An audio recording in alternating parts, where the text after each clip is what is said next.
As we count down to President Donald Trump addressing a joint session of Congress, we now know Laken Riley's mother and sister will be in attendance. Allison and Lauren Phillips will be guests of the First Lady. Riley was killed last year while jogging on the University of Georgia's campus. Her convicted killer is an undocumented migrant from Venezuela. Immigration, of course, has been a huge focus of the Trump administration. Tonight's speech is President Trump's first before a joint session of Congress in his second term. It comes as new tariffs went into effect overnight and after the White House put all U.S. aid to Ukraine on hold. Natalie Brand reports from Capitol Hill.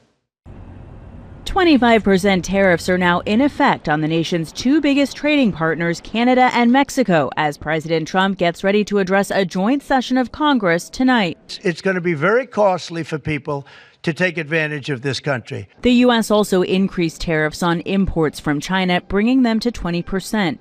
Each country has vowed to respond with tariffs of its own. Canadians are reasonable, and we are polite, but we will not back down from a fight. Not when our country and the well-being of everyone in it is at stake. Even some Republicans are worried.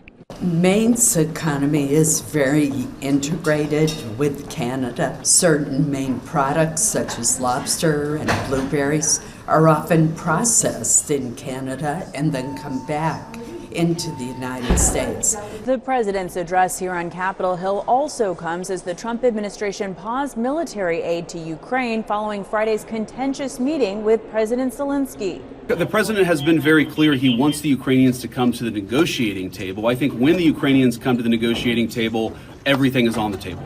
President Trump's domestic agenda is also expected to be front and center tonight, including efforts to shrink the size of the federal government, with over 25,000 layoffs so far.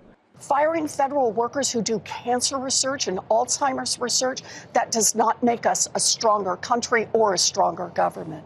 Massachusetts Senator Elizabeth Warren is among the Democrats who have invited fired federal workers as special guests tonight. Natalie Brand, CBS News, Capitol Hill. You can watch President Trump's address tonight at 9 right here on Atlanta News First and streaming live on Atlanta News First Plus.